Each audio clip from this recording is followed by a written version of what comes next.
मैं हूं ब्रिजेश दवे, आपका फ्रेंड और इकोनॉमिक्स ट्यूटर। आज हम इकोनॉमिक्स के जिस चैप्टर के बारे में पढ़ने वाले हैं उसके पीछे पूरी दुनिया पागल है। हाँ, सही सुना आप लोगों ने, उसके पीछे पूरी दुनिया पागल है जिस चैप्टर के बारे में हम आज समझने वाले हैं। तो कौन सा चैप्टर के बारे में हम आज समझने वाले हैं?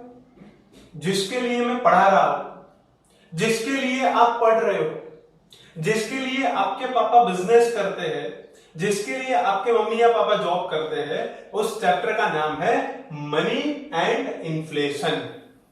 और जिसका पहला टॉपिक आज हम लोग पढ़ेंगे मनी। तो इसलिए मैंने बोला था पहले ही कि जिसके पीछे पूरी दुनिया पागल है। तो अब आपको पता चला दोस्तों किसके बारे में समझने वाले हैं हम आज? मनी, पैसे के बारे में। दोस्तों, हमें पैसे क्यों चाहिए? हमें या किसी भी इंसान को अपनी जरूरतें पूरी करने के लिए कुछ एक्सचेंज करना पड़ता है। इस दुनिया में हमें यानी कि इंसानों को अपनी जरूरतें पूरी करने के लिए बहुत सारे गुड्स एंड सर्विसेज चाहिए, बहुत सारी चीज वस्तु और सेवाएं चाहिए। और ये चीज वस्तु और सेवाएं क्या हमें मुफ्त में मिलेगी? नहीं, बिल्कुल नहीं। जब हम ये चीज वस्तु और सेवाएं खरीदेंगे तो हमें सामने कुछ ना कुछ देना पड़ेगा। तो आज के जमाने में हम जो देते हैं, जो एक्सचेंज करते हैं, उसको बोलते हैं पैसा, मनी। तो दोस्तों, आज के जमाने में हम लोग पैसा देकर गुड्स एंड सर्विसेज खरीदते हैं और अपनी जरूरतें पूरी करते हैं।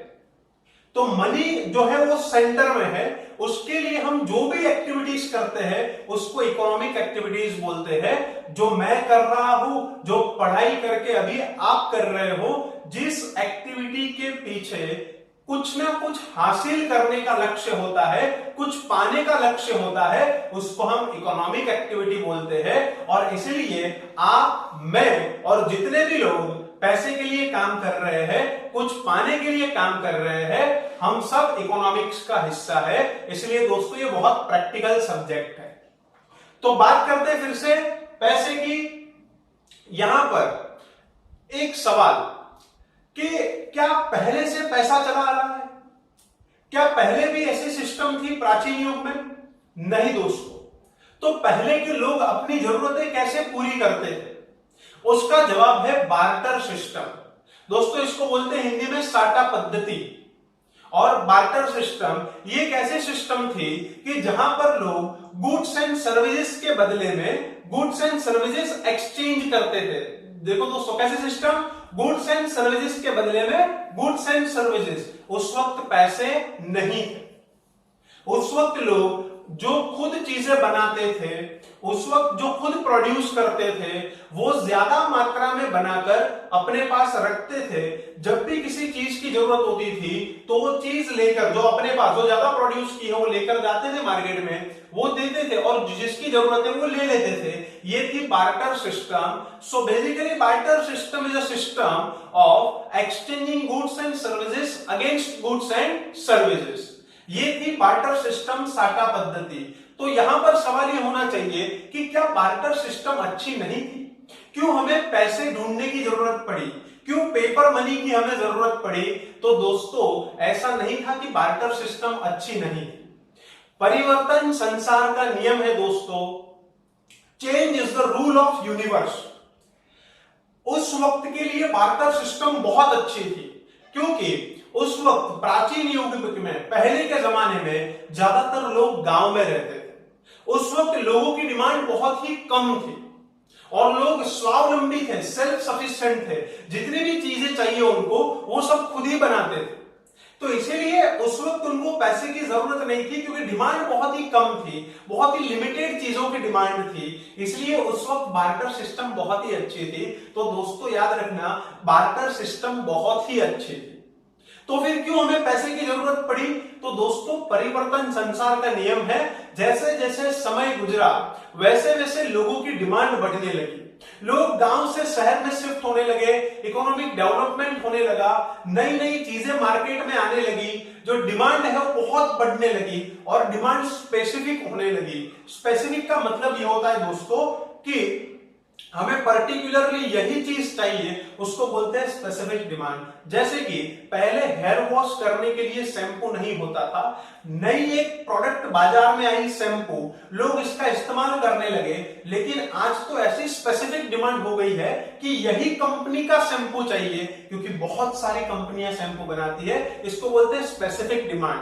पहले ऐसा कुछ नहीं था, आज क्या है, डिमांड भी बढ़ गई है और स्पेसिफिक हो गई है, इसीलिए बार्टर सिस्टम की लिमिटेशन सामने आने लगी। उस वक्त व्यवहार कम होने लगे, तो इसकी वजह से हमें कुछ ऐसे इंस्ट्रूमेंट की जरूरत पड़ी जिससे ट्रांजैक्शंस आसान हो सके। दोस्तों, ये कुछ इतिहास था कि जिससे आपको पता चले कि पैसे की खोज क्यों जरूरी थी और क्यों पैसे का आविष्कार हुआ। तो दोस्तों, हम यहां से कुछ पढ़ते हैं। Introduction. Money is at the centre of all economic activities in modern world. आज के आधुनिक समय में जितनी भी इकोनॉमिक एक्टिविटीज है उसके केंद्र में है पैसा। मैंने आपको बताया, जो भी हम सब कर रहे हैं सब पैसे के लिए कर रहे हैं, जितने भी संसारी हैं, क्योंकि हम सब की अपनी जरूरत है और जरूरतें पूरी करने के लिए हमें पैसा चाहिए। आप जो पढ़ रहे हो दोस्तों, वो भी आप पैसे के लिए ही कर रहे हो। अगर मैं आपको ऐसा बोलूं कि आपको पैसे नहीं मिलने वाले, आपको अच्छी जॉब नहीं मिलने वाली है, तो आप पढ़ना बंद कर दोगे, नहीं देखना है सर वीडियो। समझ में आया? To satisfy needs people requires money to buy goods and services. हमें अपनी जरूरतें पूरी करने के लिए गुड्स एंड सर्विसेज परचेज करने के लिए पैसा चाहिए आज के जमाने में। People also save money for their future needs. दोस्तों, मुझे आज जो मुझे जरूरत है, जिस चीज की मुझे जरूरत है, मैं पैसा देकर उसको परचेज कर लूंगा, लेकिन फ्यूचर में मुझे किसी चीज की जरूरत हुई तो उसके लिए मैं क्या करूंगा, पैसा बचा कर रखूंगा। जिसको बोलते हैं, पैसे का एक काम है स्टोर ऑफ वैल्यू, आप उसको स्टोर कर सकते हो। बार्टर सिस्टम में ऐसा नहीं था, एक लिमिटेशन ये थी, स्टोर करने में डिफिकल्टी होती थी। मैं अभी आपको समझाता हूं डिटेल में। But the question arises, was money exist since primitive age. दोस्तों, किसी भी इंसान को आगे बढ़ने के लिए सबसे जरूरी है नॉलेज, और नॉलेज के लिए अपने आप से क्वेश्चन पूछना बहुत जरूरी है। नॉलेज के लिए क्यूरियोसिटी होनी चाहिए। क्यूरियोसिटी का मतलब होता है जानने की तीव्रता। तो यहां पर मैंने क्वेश्चन इसलिए लिखा है कि हमें कोई भी टॉपिक पढ़ते वक्त हमें अपने आप से क्वेश्चन पूछने हैं। यहां पर क्वेश्चन लिखा है, the question arises, was money exist since primitive age. क्या प्राचीन युग से पैसा चला आ रहा है? Answer is no. Then how people were satisfied their needs at that time and why there is need to find modern instruments such as money। तो पहले के जमाने के लोग अपनी जरूरतें कैसे पूरी करते थे और हमें पैसे का आविष्कार करने की जरूरत क्यों पड़ी? तो देखते हैं दोस्तों, अब कौन सी सिस्टम चल रही थी, मैंने आपको क्या समझाया, बार्टर सिस्टम। तो बार्टर सिस्टम क्या थी? In earlier times human beings used to satisfy their wants by exchanging goods and services among themselves। पहले के जमाने के लोग अपनी जरूरतें पूरी करने के लिए, प्राचीन में लोग अपनी जरूरतें पूरी करने के लिए एक दूसरे के साथ गुड्स एंड सर्विसेज एक्सचेंज करते थे। Such a system for exchange for satisfying wants was called a barter system। ये जो सिस्टम थी जरूरतें पूरी करने की, ये जो सिस्टम थी उसको बोलते हैं बार्टर सिस्टम, जिसको बोलते हैं हिंदी में साटा पद्धति। Why there is need to find modern instruments such as money? Barter system मैंने समझाया। अब सवाल, क्यों पैसे का आविष्कार करने की जरूरत पड़ी? क्या बार्टर सिस्टम अच्छी नहीं थी? बहुत अच्छी थी, लेकिन उस वक्त के लिए, आज के वक्त के लिए नहीं, क्योंकि जैसे जैसे समय गुजरा वैसे वैसे लोगों की डिमांड बढ़ने लगी और डिमांड स्पेसिफिक होने लगी। तो answer, because as time goes the limitations of barter system comes when human wants increases and becomes specific। जैसे जैसे समय गुजरा वैसे वैसे लोगों की डिमांड बढ़ने लगी और स्पेसिफिक होने लगी, इसलिए बार्टर सिस्टम्स की लिमिटेशन सामने आने लगी, उसी मर्यादाओं की वजह से। अब दोस्तों सवाल ये होना चाहिए, क्या है मर्यादा? तो सबसे पहली मर्यादा इसकी ये है, लिमिटेशन ये है, issue of mutual adjustment of wants. दोस्तों पहले जो आपसी जरूरतों का मेल बिठाना था वो बहुत ही आसान था। मैं वीट कल्टीवेट करता हूं, एग्जांपल, मैं वीट कल्टीवेट करता हूं, सामने कोई बंदा है जो राइस कल्टीवेट करता है। अब मैं जो वीट कल्टीवेट करता हूं वो ज्यादा कल्टीवेट करता हूं, क्योंकि मुझे राइस चाहिए तो मुझे वीट देने पड़ेंगे राइस के सामने, तो मैं अपने लिए वीट कल्टीवेट करता हूं और मेरी जो दूसरी जरूरत है वो पूरी करने के लिए थोड़े ज्यादा वीट कल्टीवेट करूंगा। तो मेरे पास वीट है सरप्लस, और जिसके पास राइस है तो मैं उसके पास जाऊंगा, मैं उसको बोलूंगा ले भाई वीट तू मुझे राइस दे, तो हम दोनों की जरूरतें पूरी हो गई, उसकी वीट की जरूरत पूरी हो गई, मेरी राइस की जरूरत पूरी हो गई। तो हमारा जो आपसी जरूरतों का मेल, दोस्तों मैं थोड़ा लोकल हिंदी इस्तेमाल कर रहा हूं यहाँ पर, प्रधानमंत्री ने अब तो बोल दिया है वोकल से लोकल, तो यहां पर आपको समझ में आए इसलिए मैं ये लैंग्वेज का इस्तेमाल कर रहा हूं। तो समझना दोस्तों, आपसी जरूरतों का मेल बैठाना जिसको बोलते हैं म्यूचुअल एडजस्टमेंट ऑफ वांट्स। क्या बोलते हैं? Mutual adjustment of wants. तो पहले वो बहुत आसान था, क्योंकि पहले जरूरतें बहुत कम थी। वीट वाले को राइस चाहिए था और राइस वाले को वीट चाहिए था। तो मुझे जैसे ही राइस चाहिए मैं उसके पास जाता था, मैं बोलता था ले भाई ये ले वीट, ला मुझे राइस दे, हमारी जरूरतें पूरी हो जाती थी। तो पहले आपसी जरूरतों का मेल बैठाना बहुत ही आसान था, अब इसमें ही प्रॉब्लम्स आने लगे। आपसी जरूरतों का मेल जो था ना वो बैठाने में मुश्किल हो गई। मैं अगर वीट लेकर राइस वाले के पास जाता हूं तो राइस वाला ये बोलता है, क्योंकि डिमांड बढ़ गई और स्पेसिफिक हो गई, मैं उसको बोलता हूं मैं आपको वीट देता हूं, आप मुझे राइस दो, तो मुझे क्या बोल रहे हैं? नहीं मुझे वीट नहीं चाहिए, मुझे तो कपड़े के बदले में राइस देने। तो अब मेरी डिमांड पूरी नहीं होगी, मेरी जरूरत पूरी नहीं होगी।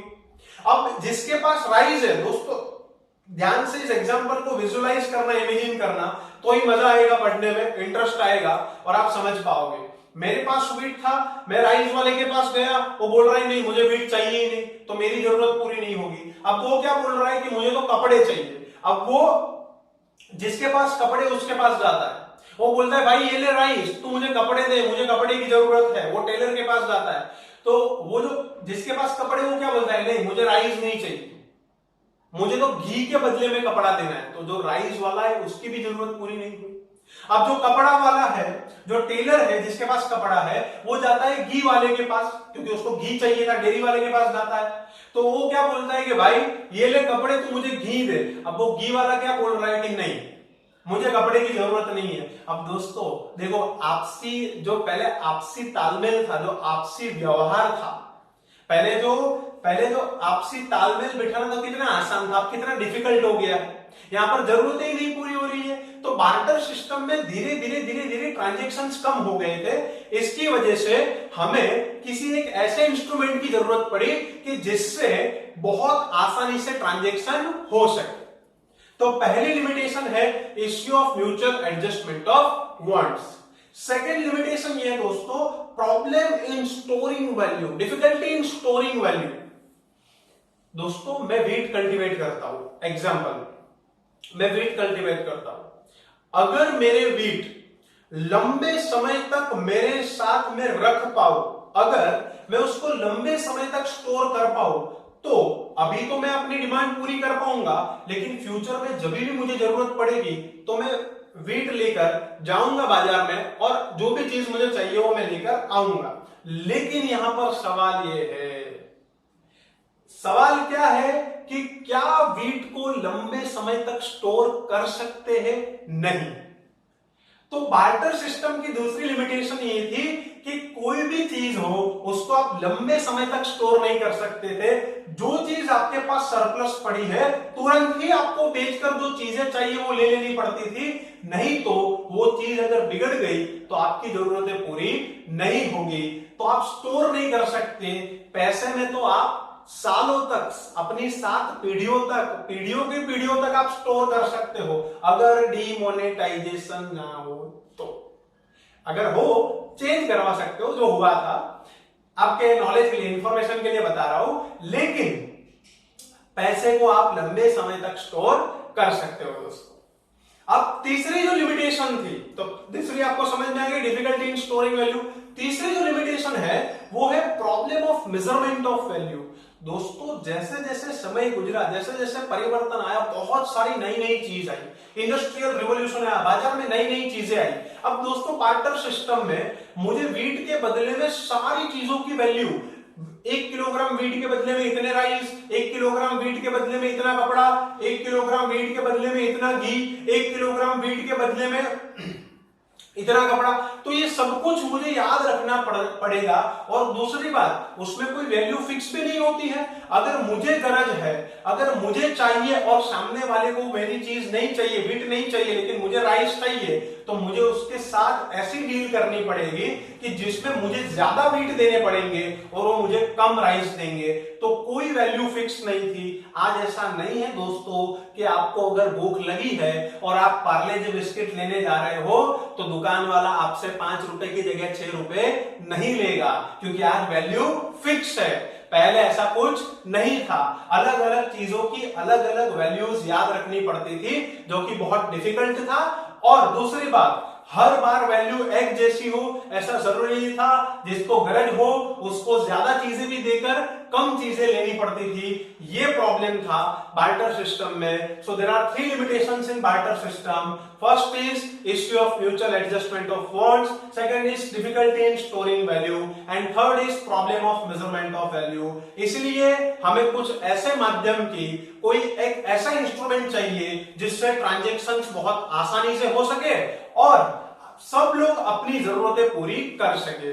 उसके बाद अलग अलग चीजों को ट्राई किया, जैसे कमोडिटी मनी। ये जो बार्टर सिस्टम है उसमें कमोडिटी ही था कि कमोडिटी के बदले में कमोडिटी। उसके बाद एनिमल्स को भी ट्राई किया, एनिमल मनी, लेकिन उसमें भी प्रॉब्लम था कि एनिमल्स आर मॉर्टल, वो भी बीमार होते हैं, वो भी मरते हैं, उसको भी लंबे समय तक स्टोर नहीं कर सकते थे। उसके बाद जैसे राजा महाराजाओं का समय आया तो गोल्ड कॉइन, सिल्वर कॉइन, इन सब चीजों का भी ट्राई किया, लेकिन उसमें लिमिटेशन ये थी कि हर एक राजा की राजधानी तक ये सीमित रहता था, पूरे देश में उसको अप्लाई नहीं किया जाता था। उसके बाद जब इंडस्ट्रियलाइजेशन हुआ और उसके बाद जब डेमोक्रेसी आने लगी, जब लोकशाही शासन व्यवस्था पूरी दुनिया में पनपने लगी, तब गवर्नमेंट के सपोर्ट से एक ऐसा इंस्ट्रूमेंट का इवोल्यूशन हुआ कि जिसकी वजह से आज भी हमारे ट्रांजैक्शंस बहुत आसानी से होते हैं, और वो है पैसा, जिसके बारे में हमने आज पढ़ा। तो दोस्तों, आशा रखता हूं आज का ये टॉपिक आपको समझ में आ गया होगा। जितने भी आपके फ्रेंड्स हैं सबके साथ ये शेयर कीजिए दोस्तों। अगर आपको ये पसंद आया हो तो लाइक कीजिए, सब्सक्राइब कीजिए, ताकि आपको नेक्स्ट जो भी टॉपिक्स में पढ़ाऊं उसके वीडियोस आपको मिलते रहे। ये शेयर कीजिएगा। अगर कोई डाउट है तो कमेंट बॉक्स में कमेंट कीजिए। मिलते हैं नेक्स्ट वीडियो में, तब तक के लिए जय सिया राम।